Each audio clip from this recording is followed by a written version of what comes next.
नमस्कार, आप देख रहे हैं एवी न्यूज। एवी न्यूज में दर्शकों आपका स्वागत है।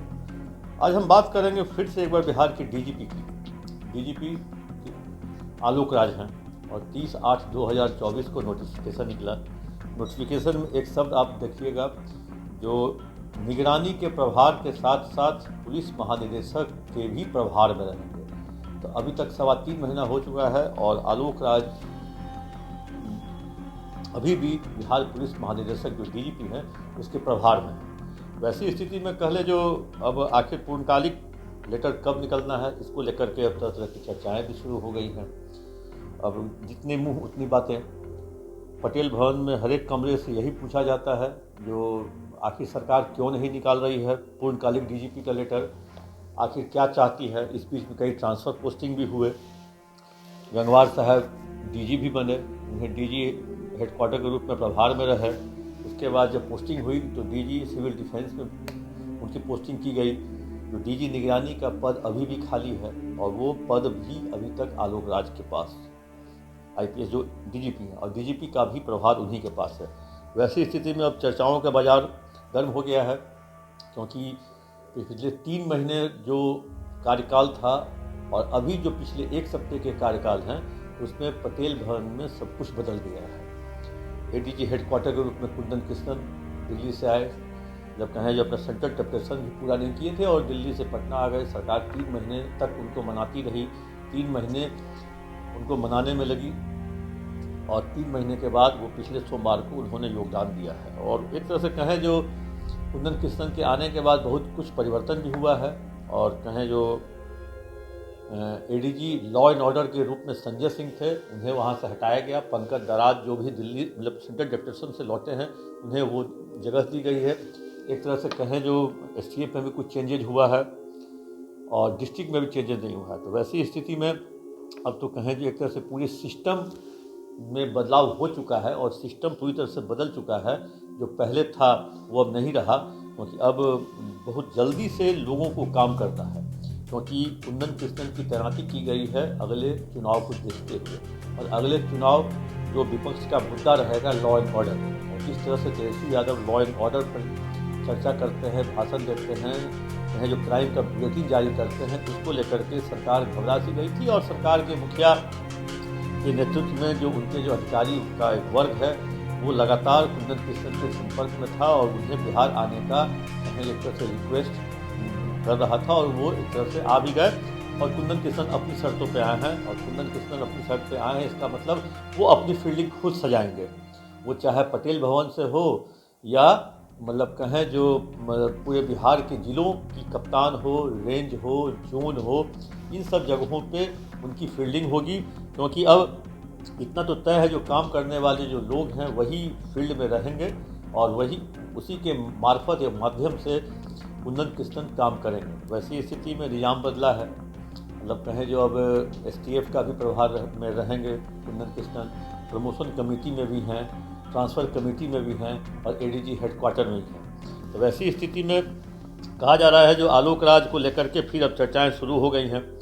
12 लोग हैं जो डीजी रैंक में हैं, आलोक राज से लेकर के जितेंद्र कुमार तक, मतलब 89 बैच से लेकर 93 बैच तक के लोग बिहार में डीजी बन गए हैं। उसमें कुछ लोग सेंट्रल डेपुटेशन पे हैं, जिसमें प्रवीण वशिष्ठ हैं, भृगु श्रीवासन हैं, आरएस भट्टी हैं, इन सब, और अरविंद कुमार हैं। 4 लोग सेंट्रल डेपुटेशन पे हैं।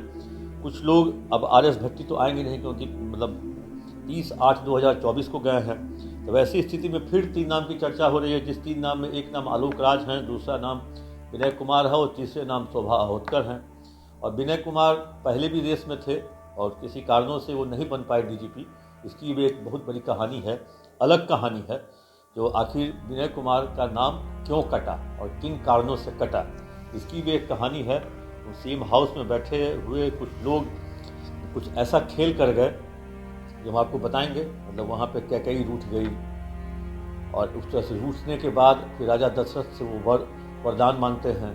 तो वो जो रामायण की जो कहानी थी वो डीजीपी के बनने की कहानी से बहुत मेल खाती है। वो हम इसकी चर्चा आज नहीं करेंगे। लेकिन चर्चा हो रही जो फिर 3 नाम, फिर ये चर्चा हो रही जो अगर सरकार ने भेजा है कि नहीं भेजा है 3 नाम का पैनल, क्योंकि जब ये प्रभार में थे तो वो नाम जाएगा।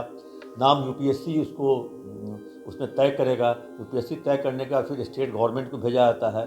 स्टेट गवर्नमेंट उसमें से एक नाम फाइनल करती है और तब पूर्णकालिक डीजीपी के रूप में किसी की पोस्टिंग होती है। किसी का कहना है जो नाम नहीं गया है, किसी का कहना है जो नाम गया है, किसी का कहना है जो नाम वहाँ से यूपीएससी से आ भी गया है, होम में वो नाम पड़ा हुआ है। तो आखिर किन समय और किन परिस्थितियों का सरकार इंतजार कर रही है जो इन नाम को फाइनल करने में या पूर्णकालिक डीजीपी का चिट्ठी निकालने में आखिर इतनी देरी क्यों? अब एक देखिए, मतलब जिस तरह से एक छोटे बच्चों के क्लास वर्क में लिखता था fill in the blanks with suitable words, कुछ ऐसे ब्लैंक सरकार ने खाली करके रखा है, उसको सुटेबल ऑफिसर्स के माध्यम से भरने की बात करी जा रही है। अब देख लीजिए, डीजी निगरानी का पोस्ट खाली है, डीजी निगरानी प्रभार में है या डीजीपी प्रभार में है। अब कौन से प्रभार में है, निगरानी प्रभार में चल रहा है कि डीजीपी प्रभार में चल रहा है, इसको लेकर के बहुत मतलब अभी संशय की स्थिति है।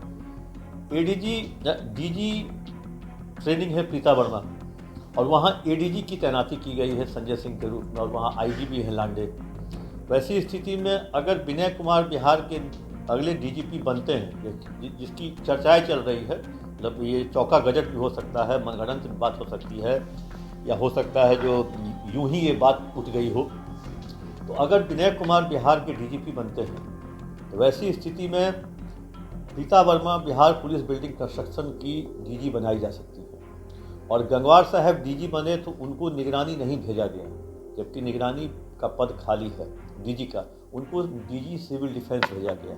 अब ये जो खांचे हैं क्योंकि ट्रेनिंग एडीजी से भी चलाया जा सकता है, वहाँ डीजी नहीं भी रहेंगे तो काम वहाँ चल जाएगा, लेकिन डीजी पुलिस बिल्डिंग में डीजी चाहिए क्योंकि वो डीजी का है, वहाँ डीजी ही लगातार बैठते रहें। तो वैसी स्थिति में कुछ जो ब्लैंक्स हैं, जो फिल इन द ब्लैंक सरकार को करना है, वो इस तरह खाली है कि हो सकता है वैसी स्थिति में तब निगरानी में आलोक राज भी जा सकते हैं।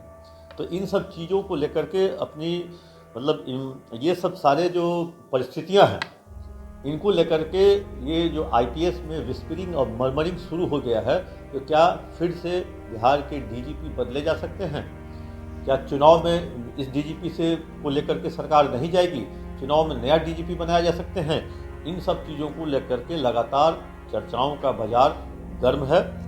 फिर से अचानक पिछले एक वीक से मतलब कहें जो कुंदन कृष्णन एडीजी हेडक्वार्टर जब से बने या बिहार जैसे ही लैंड किए, उसी के 24 घंटे के अंदर ये डीजी का जो कहें नाम 3 नाम 2 नाम 3 नाम 2 नाम की चर्चा शुरू हो गई है।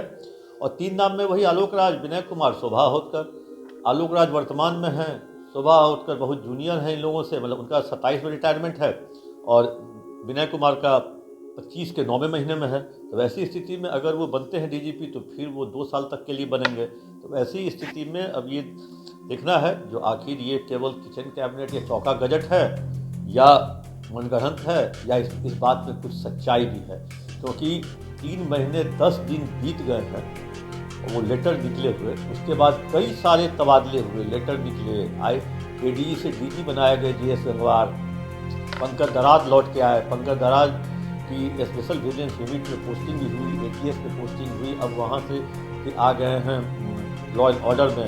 एक तरह से कहें जो इन सारे चीज़ों पर कुंदन कृष्णन भी लौट आए, उनकी भी पोस्टिंग हो गई, एसटीएफ में कुछ चेंजेज हुआ, पीसैप में चेंजेज हुआ, मतलब कहें कि बहुत सारे चेंजेज हो रहे हैं। लेकिन आखिरकार सरकार आलोक राज जो वर्तमान में बिहार के डीजीपी के प्रभार में है, वो उनका पूर्णकालिक चिट्ठी या पूर्ण रूपेण जो डीजीपी बनेंगे कैसे, तो वैसी स्थिति में अब ये इंतजार हमको और आपको दर्शक सबको है जो बिहार के डीजीपी का पूर्णकालिक चिट्ठी निकलता है कि नहीं निकलता है, कब निकलता है, या फिर कोई नया पैनल बन के जाता है, फिर कोई नया डीजीपी बिहार का बनता है कि नहीं बनता है।